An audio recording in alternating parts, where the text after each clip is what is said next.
Friends, আসসালামু আলাইকুম। One spoon রেসিপিতে আপনাদের সবাইকে স্বাগতম। আজকে আমি আপনাদের জন্য ছাগলের মাথার একটি রেসিপি নিয়ে হাজির হয়েছি। আশা রাখি আমার আজকের রেসিপি আপনাদের ভালো লাগবে। তাহলে দেরি না করে শুরু করা যাক। রেসিপিটি তৈরি করার জন্য এখানে আমি টক দই নিয়েছি 2 টেবিল চামচের মতন, সাথে দিয়ে দিচ্ছি পেঁয়াজ, আদা, রসুন, টমেটো এবং কাঁচামরিচ বাটা 2 টেবিল চামচের মতন, এবং পরিমাণ মতন দিয়ে দিচ্ছি এখানে হলুদ, মরিচ, জিরা, ধনিয়া এবং মিক্স মশলা, সাথে একটু পানি দিয়ে এটাকে খুব ভালো মতন মিক্স করে নেব যাতে কোনো প্রকার লাম্পস না থাকে। এই মিক্সটা করা এই জন্যই প্রয়োজন, যদি আমি দইটা ডাইরেক্ট গোস্তের মধ্যে দিই তাহলে এটা ফেটে যাওয়ার সম্ভাবনা থাকে। এখন আমি একটি পাত্রের মধ্যে অলিভ অয়েল নিয়ে নিচ্ছি।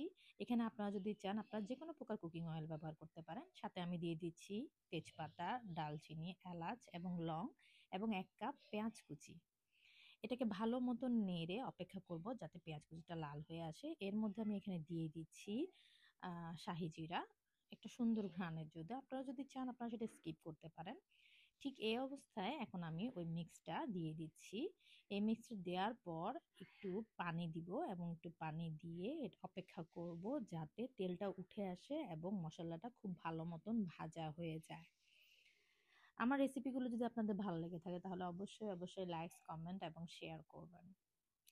এখন আমি এটাকে খুব ভালো মতো নেড়ে দিচ্ছি, সাথে একটু ঢাকনি লাগিয়ে দিব। চুলার আঁচটা এখানে আমি মিডিয়ামে রেখে অপেক্ষা করব 2 মিনিটের মতন। 2 মিনিট পর ঢাকনিটা উল্টে এখানে আমি এখন গোস্তগুলো দিয়ে দিচ্ছি। এখানে আমি মগজটাও দিয়েছি, আপনারা যদি চান মগজটা স্কিপ করতে পারেন। আমার যেহেতু একটা ছোট 1 পিস মগজ ছিল তাই আমি এটা এখানে একসাথে দিয়ে দিলাম।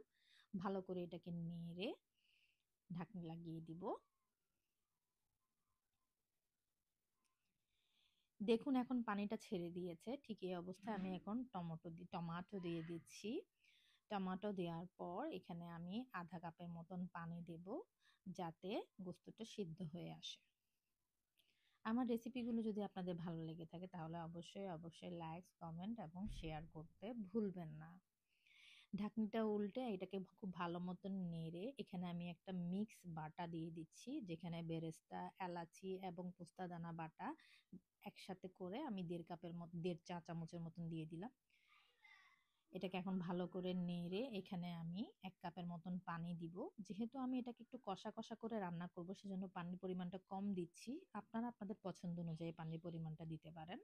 এখন এটাকে ঢাকনি লাগিয়ে দিব, অপেক্ষা করব পুরোটা যাতে সেদ্ধ হয়ে আসে।